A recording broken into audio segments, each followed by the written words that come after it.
পুরনো জিনিস খুঁজতে গিয়ে যখন আমরা গোডাউন ঘরে আটকে গেলাম এবং দরজার তালা বাইরে থেকে লেগে গেল, ৩ ঘণ্টা একসাথে থাকার সময় শ্বশুরজি এমন একটা পুরনো চিঠি আমাকে পড়ে শোনালেন যেখানে আমার নাম লেখা ছিল, এবং বললেন এই চিঠি তিনি ৫ বছর আগে লিখেছিলেন। এই গল্পটি সম্পূর্ণ শুনলে আপনাদের পানি অটোমেটিক বের হয়ে যাবে। সো যত দ্রুত সম্ভব হাতের কাছে টিস্যু নিয়ে বসে পড়ো। বিছানার চাদর যেন নষ্ট না হয় সেটা সম্পূর্ণ খেয়াল রাখার অনুরোধ জানিয়ে গল্পটি এখন শুরু করব। তার আগে সর্বশেষ অনুরোধ, দয়া করে এমন পানি বের করার গল্প নিয়মিত শুনতে আমাদের চ্যানেলটি সকলেই সাবস্ক্রাইব করুন। ধন্যবাদ। হ্যালো বন্ধুরা, আমার নাম মেঘনা সেনগুপ্ত। আমার বয়স ৩৯ বছর। আমার স্বামীর নাম দেবব্রত সেনগুপ্ত, বয়স ৫২ বছর। আমাদের ২ সন্তান, রিয়া আর অয়ন। রিয়া ১৭ বছর বয়সী, কলেজে পড়ে। অয়ন ১০ বছর বয়সী, স্কুলে যায়। গ্রীষ্মকালের সেই বিকেলটা অন্যরকম ছিল। বাড়ির পেছনে পুরনো গোডাউন ঘর আছে যেখানে বহু বছরের জিনিস রাখা। শ্বশুরজি বললেন, বৌমা, আমার বাবার একটা পুরনো ট্রাঙ্ক খুঁজে বের করতে হবে, তুমি কি সাহায্য করবে? আমি রান্নাঘরে কাজ করছিলাম, হাত মুছে বললাম, হ্যাঁ বাবা, অবশ্যই সাহায্য করব। আমরা দুজন গোডাউনে ঢুকলাম। ভেতরে ধুলো আর মাকড়সার জাল, পুরনো আসবাবপত্র, বাক্স, বই সব এলোমেলো। একটা পুরনো ঘড়ি দেয়ালে ঝুলছে, থেমে আছে কতকাল আগে থেকে। শ্বশুরজি একটা টর্চ জ্বালালেন, বললেন, ট্রাঙ্কটা এই কোনায় কোথাও আছে, আমার মনে পড়ছে। আমরা খুঁজতে শুরু করলাম। একটা লাল রঙের বাক্স দেখলাম, তার উপর সাদা ধুলো জমে আছে। শ্বশুরজি বললেন, এটা না, এটা তোমার শাশুড়ির পুরনো কাপড়ের বাক্স। আমি আরও ভেতরে গেলাম। সেখানে একটা বড় কাঠের আলমারি, তার দরজা খোলা। হঠাৎ একটা জোরে হাওয়া এসে দরজা বন্ধ করে দিল। আমি চমকে উঠলাম, দরজার দিকে দৌড়ে গেলাম। দরজা ঠেলতে থাকলাম, কিন্তু বাইরের হুক লেগে গেছে। শ্বশুরজি এসে চেষ্টা করলেন, দরজা খুলছে না। তিনি জোরে ধাক্কা দিলেন, কিছুই হলো না। তিনি একটা দীর্ঘশ্বাস ফেললেন, বললেন, কোনো সমস্যা নেই, সন্ধ্যায় তোমার স্বামী এসে খুলে দেবে, তিনি তো 6:30টায় অফিস থেকে আসেন। আমি ঘড়িতে দেখলাম 3:30 বাজে, মানে আরও ৩ ঘণ্টা এখানে বসে থাকতে হবে। আমরা একটা পুরনো চেয়ারে বসলাম। চারপাশে আলো কম, শুধু জানালা দিয়ে একটু আলো আসছে। শ্বশুরজি টর্চটা একটা বাক্সের উপর রাখলেন, ঘরে একটা ম্লান আলো ছড়িয়ে পড়ল। কিছুক্ষণ চুপচাপ বসে থাকার পর শ্বশুরজি একটা পুরনো কাঠের বাক্স খুললেন। সেটা তার পায়ের কাছেই ছিল। ভেতর থেকে কিছু চিঠি বের করলেন। একটা চিঠি হাতে নিয়ে আমার দিকে তাকালেন। তার চোখে একটা অদ্ভুত ভাব। বললেন, এই চিঠিটা তোমাকে পড়ে শোনাব, কিন্তু তুমি রাগ করো না। আমি অবাক হয়ে বললাম, কিসের চিঠি বাবা? তিনি খামটা খুললেন, হলুদ রঙের কাগজ, পুরনো কালি দিয়ে লেখা। চিঠির উপর একটা তারিখ লেখা, ১৩ মে ২০১৮। আমার বিয়ে হয়েছিল এপ্রিল ২০১৮-তে, মানে বিয়ের ১ মাস পরে লেখা চিঠি। তিনি পড়তে শুরু করলেন, প্রিয়, যাকে আমি স্বপ্নে দেখি, তুমি আমার ছেলের বউ হয়ে আসবে এটা আমি জানতাম না। আমার চোখ বড় হয়ে গেল। তিনি চালিয়ে গেলেন, আজ ৫ বছর আগে তোমাকে প্রথম দেখেছিলাম বিয়ের অনুষ্ঠানে। তুমি আমার হৃদয় চুরি করেছিলে, কিন্তু তুমি আমার ছেলের জন্য নির্বাচিত হলে। আমি এই চিঠি লিখে রাখলাম যে একদিন তোমাকে জানাবো। তিনি থামলেন, আমার দিকে তাকালেন। আমার মুখ শুকিয়ে গেল। তিনি আবার চিঠিতে চোখ রাখলেন, পড়তে থাকলেন। আজ ৫ বছর পর আমার সাহস হলো। তুমি এই বাড়িতে আসার পর প্রতিটা দিন আমার যন্ত্রণা বেড়েছে। তোমাকে কাছে পেয়েও দূরে থাকতে হয়। তোমার হাসি দেখলে আমার বুক কাঁপে। আমি উঠে দাঁড়াতে চাইলাম, কিন্তু শ্বশুরজি আমার হাত ধরে বসিয়ে রাখলেন। তার হাত ঠান্ডা, কিন্তু শক্ত। বলেন, শোনো, আমি তোমাকে প্রস্তাব দিচ্ছি। তুমি যদি আমার সাথে এই বাড়ি ছেড়ে যেতে রাজি থাকো, আমি তোমাকে পৃথিবীর সব সুখ দেব। আমরা নতুন শহরে নতুন বাড়ি বানাবো। আমার সম্পত্তি তো আছেই। আমার শরীর গরম হয়ে গেল। বুকের ভেতর একটা অজানা টান অনুভব করলাম। মনে মনে ভাবলাম, এই ভালোবাসা পেলে কেমন হতো। কিন্তু জোর করে বললাম, বাবা, এটা ভুল, আমি আপনার বৌমা, এভাবে চিন্তা করা ঠিক না। তিনি চিঠিটা আমার হাতে দিলেন, বললেন, তুমি এই চিঠি পড়ো, সব লেখা আছে। আমি চিঠিটা নিলাম। আমার হাত কাঁপছিল। চিঠিতে আরও লেখা ছিল, আমি জানি এই প্রস্তাব অস্বাভাবিক, কিন্তু প্রেম কখনো নিয়ম মানে না।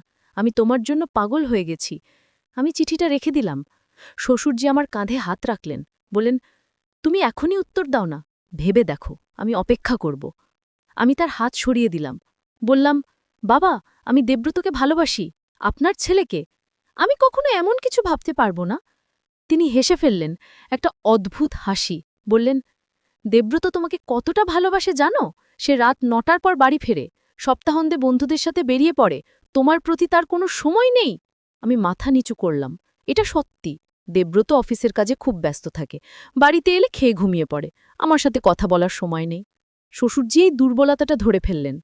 তিনি বললেন, আমি তোমাকে সময় দেব, তোমার সব কথা শুনব, তোমার প্রতিটা চাহিদা পূরণ করব। আমার চোখ ভিজে এলো, একটা গভীর শূন্যতা বুকের ভেতর অনুভব করলাম। কতদিন কেউ আমাকে এভাবে মূল্য দেয়নি। হঠাৎ বাইরে একটা শব্দ হলো, কেউ দরজায় ধাক্কা দিচ্ছে। আমরা দুজন চুপ করে গেলাম। দেব্রতের গলা শুনলাম, বাবা, মা, তোমরা ভেতরে আছো? আমি স্বস্তির নিঃশ্বাস ফেললাম। শ্বশুরজি চিঠিটা দ্রুত বাক্সে রেখে দিলেন।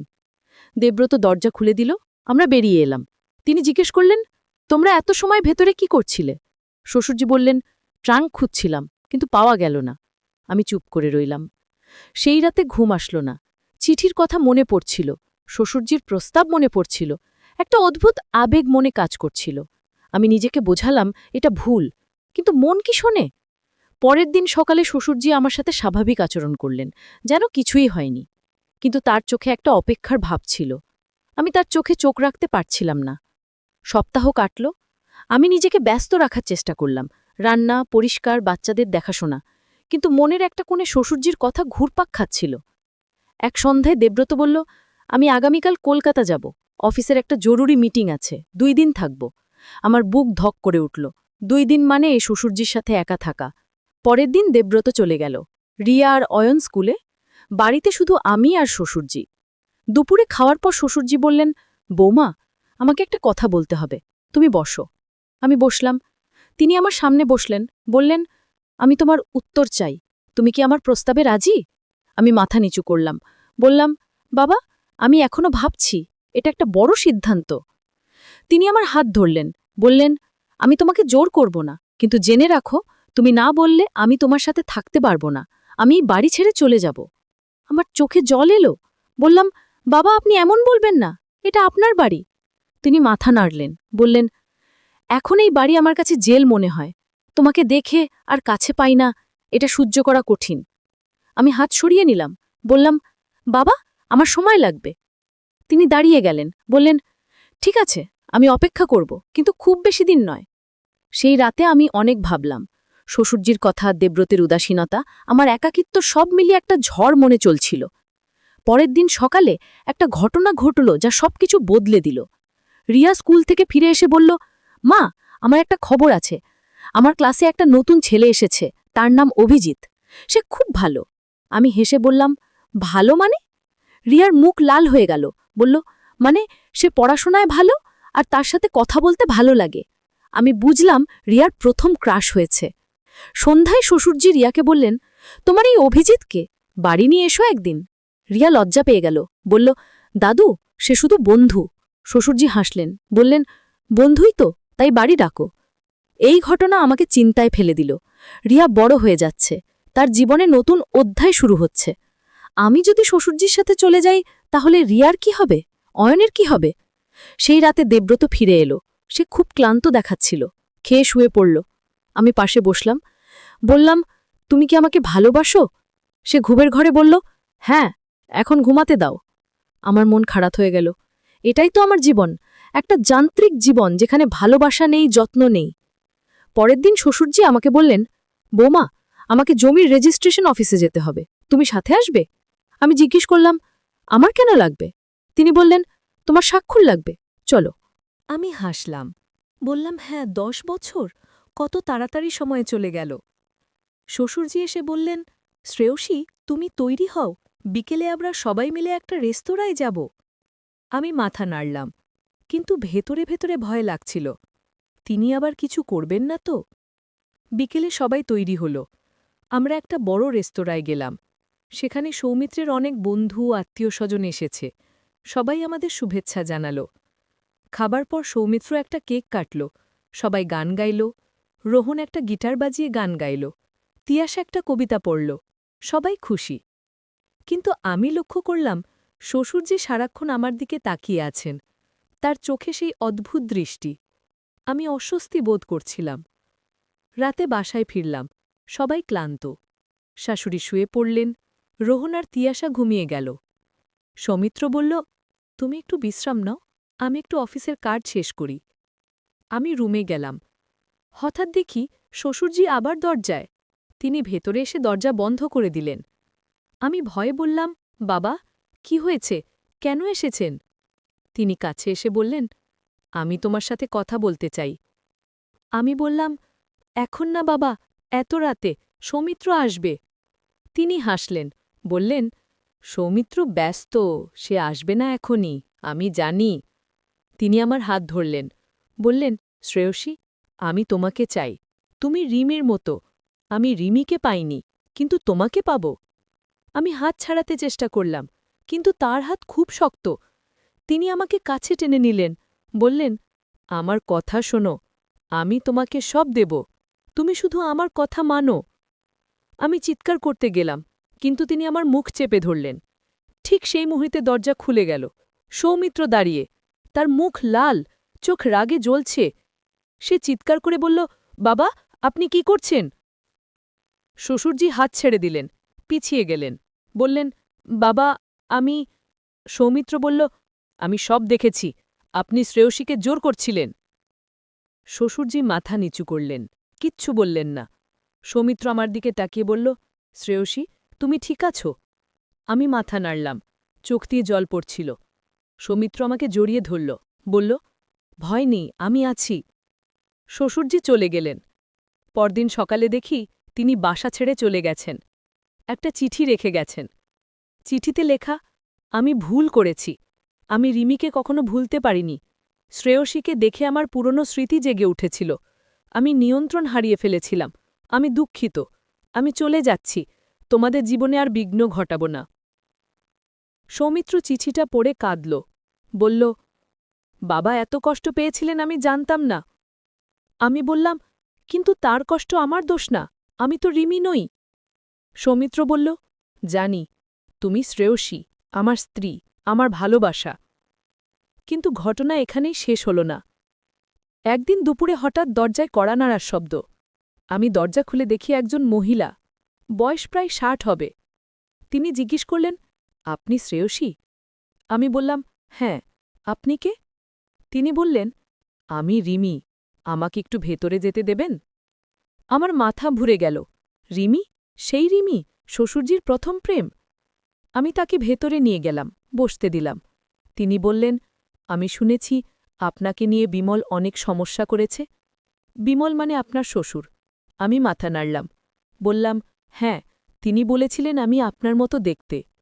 রিমি হাসলেন, বললেন, দেখতে? হয়তো একটু, কিন্তু আপনি আমি নই, আপনার নিজের পরিচয় আছে। তিনি থামলেন, তারপর বললেন, আমি আপনাকে একটা কথা বলতে এসেছি। বিমল আর আমার সম্পর্ক যা ছিল তা অনেক আগে শেষ হয়ে গেছে। তিনি আমাকে ভুলতে পারেননি, কিন্তু সেটা তার সমস্যা, আপনার না।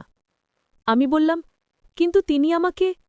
রিমি বললেন, আমি জানি, তিনি আমাকে আমার প্রতিস্থাপন মনে করেছেন, কিন্তু এটা তার ভুল।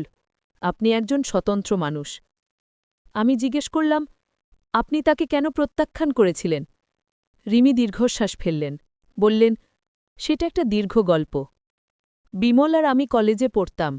তিনি আমাকে খুব ভালোবাসতেন, আমিও তাকে পছন্দ করতাম। কিন্তু আমার বাবা মা তাকে পছন্দ করতেন না।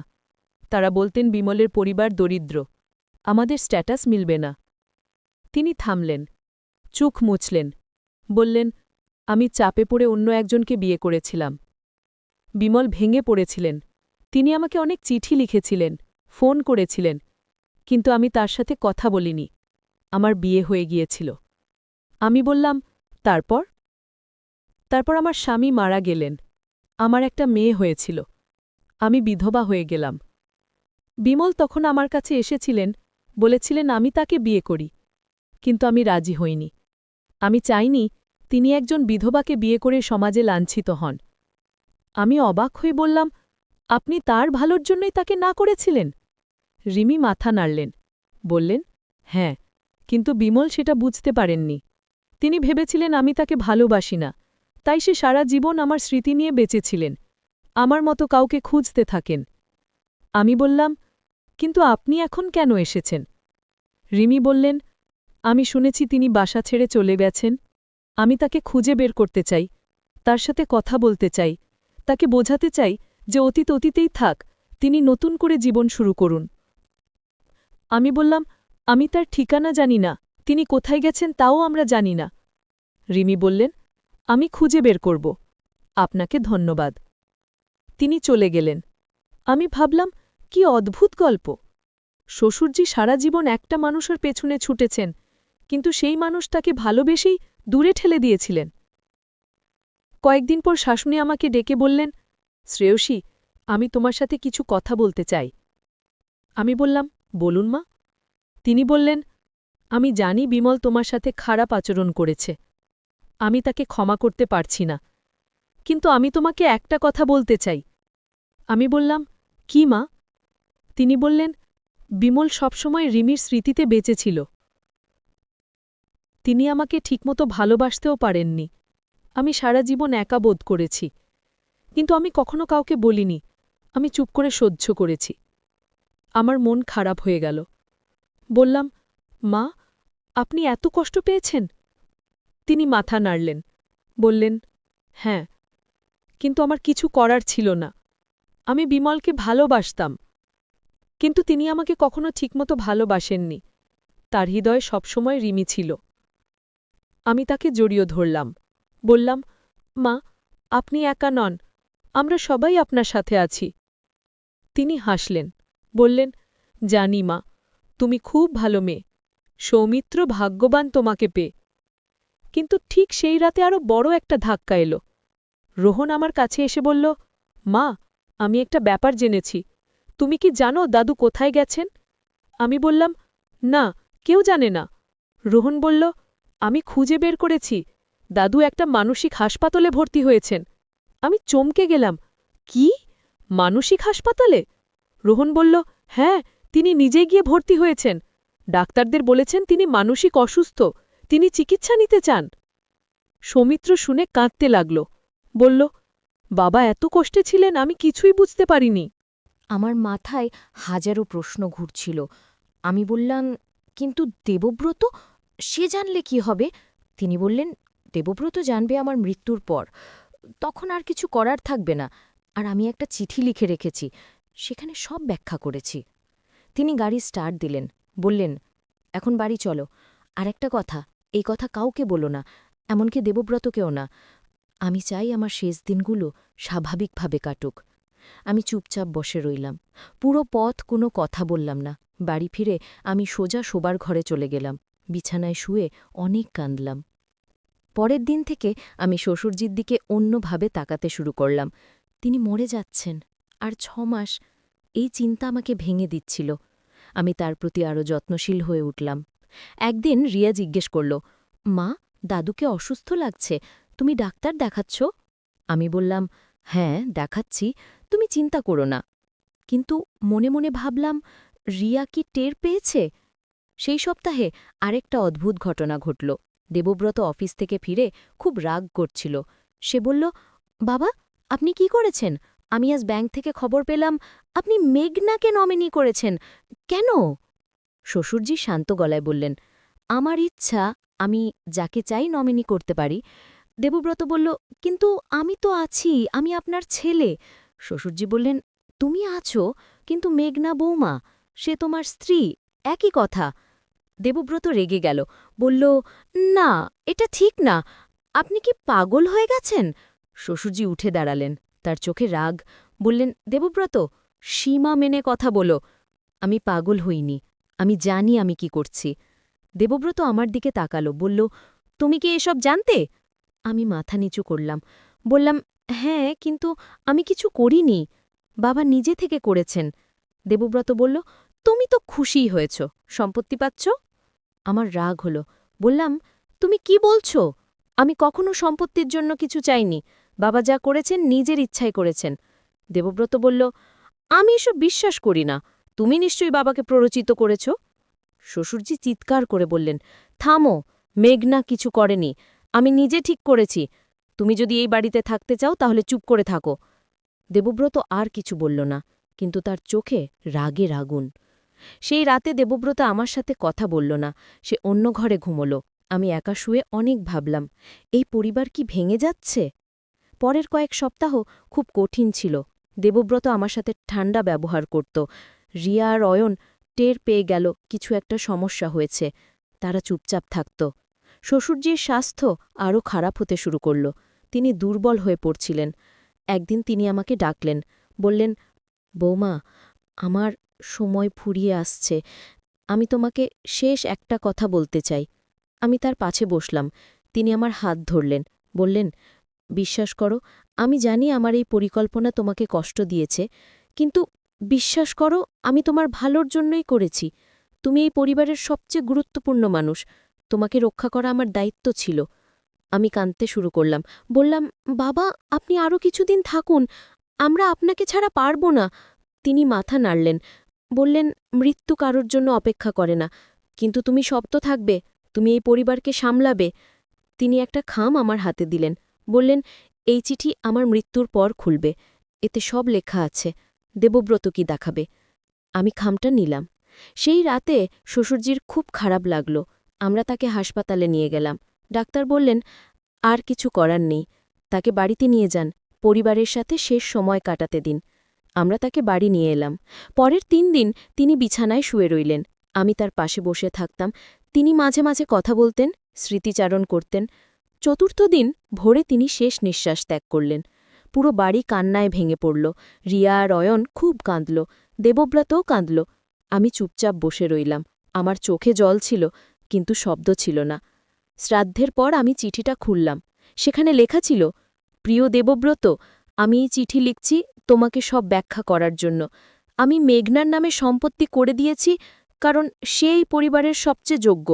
তুমি একজন ভালো ছেলে, কিন্তু তুমি তোমার স্ত্রীকে মূল্য দাও না। আমি চাই না মেঘনা আমার মৃত্যুর পর অসহায় হয়ে পড়ুক। তুমি তাকে ভালোবাসো, যত্ন করো, তাহলে দেখবে তোমার জীবন সুখের হবে। তোমার বাবা। আমি চিঠিটা দেবব্রতকে দিলাম। সে পড়ল। তার চোখে জল এলো। সে আমার দিকে তাকালো, বলল, আমি দুঃখিত। আমি বুঝতে পারিনি বাবা কি করছিলেন। আর আমি যে ব্যবহার করেছি তোমার সাথে সেটা ভুল ছিল। আমি কিছু বললাম না। সে আমার কাছে এলো, আমাকে জড়িয়ে ধরল, বলল, আমি তোমাকে হারাতে চাই না। বাবা ঠিক বলেছেন, আমি তোমাকে মূল্য দিইনি, কিন্তু এখন থেকে সব বদলে যাবে। আমি তোমাকে ভালোবাসি। আমি তার বুকে মাথা রাখলাম। অনেক দিন পর তার কাছ থেকে ভালোবাসা পেলাম। আমরা দুজনে অনেকক্ষণ এইভাবে দাঁড়িয়ে রইলাম। পরের দিন থেকে দেবব্রত সত্যি বদলে গেল।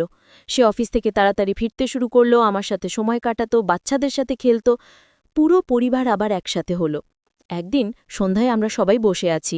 রিয়া বলল, মা, আমি অভিজিৎকে বাড়িতে আনতে চাই, তুমি কি রাজি? আমি হেসে বললাম, অবশ্যই, ডাকো।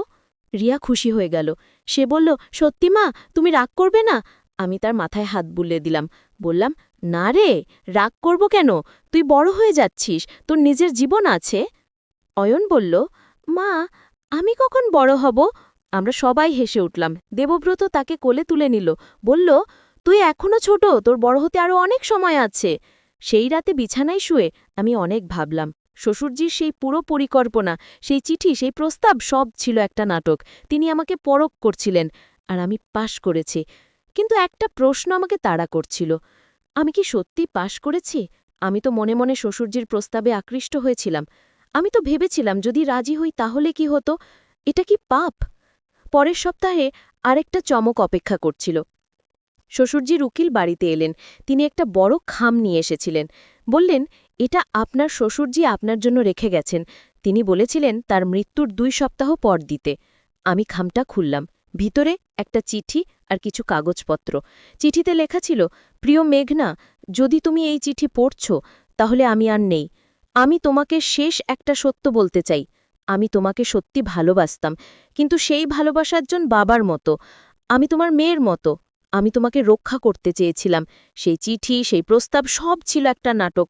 আমি দেখতে চেয়েছিলাম তুমি কতটা সৎ। তুমি প্রমাণ করেছ তুমি এই পরিবারের সবচেয়ে মূল্যবান সদস্য। এই কাগজপত্রে আরও কিছু সম্পত্তি আছে যা তোমার নামে করে দিয়েছি। এগুলো তোমার আর বাচ্চাদের ভবিষ্যতের জন্য। তুমি সুখে থাকো। তোমার শ্বশুর। আমার চোখ দিয়ে টপ টপ করে জল পড়তে লাগল। উকিল বললেন, তিনি সত্যি আপনাকে মেয়ের মতো ভালোবাসতেন। আমি তার সাথে অনেক কথা বলেছি। তিনি সবসময় আপনার প্রশংসা করতেন। আমি কাগজপত্র দেখলাম। সেখানে 3টে দোকান, 2টো ফ্ল্যাট আর একটা বড় ব্যাংক ব্যালেন্সের কথা লেখা। সব আমার নামে। আমি অভিভূত হয়ে গেলাম। দেবব্রত কাগজপত্র দেখল। সে আমার দিকে তাকালো, বলল, বাবা তোমাকে সত্যি অনেক ভালোবাসতেন, তিনি জানতেন তুমি এই পরিবারের স্তম্ভ। আমি মাথা নিচু করলাম। সেই সন্ধ্যায় আমি শ্বশুরজির ছবির সামনে বসলাম, তার ছবির দিকে তাকিয়ে মনে মনে বললাম, বাবা, আপনি আমার সাথে এত বড় খেলা খেললেন, আমি রেগে যাওয়া উচিত, কিন্তু আমি রাগ করতে পারছি না, কারণ আপনি আমার ভালোর জন্যই করেছিলেন। আপনি আমাকে শিখিয়েছেন যে সততাই সবচেয়ে বড় সম্পদ। আমি আপনার কাছে কৃতজ্ঞ। সেই রাত থেকে আমার জীবন বদলে গেল। আমি আর একজন সাধারণ গৃহিণী ছিলাম না, আমি ছিলাম একজন সম্পত্তির মালিক, একজন স্বাধীন নারী।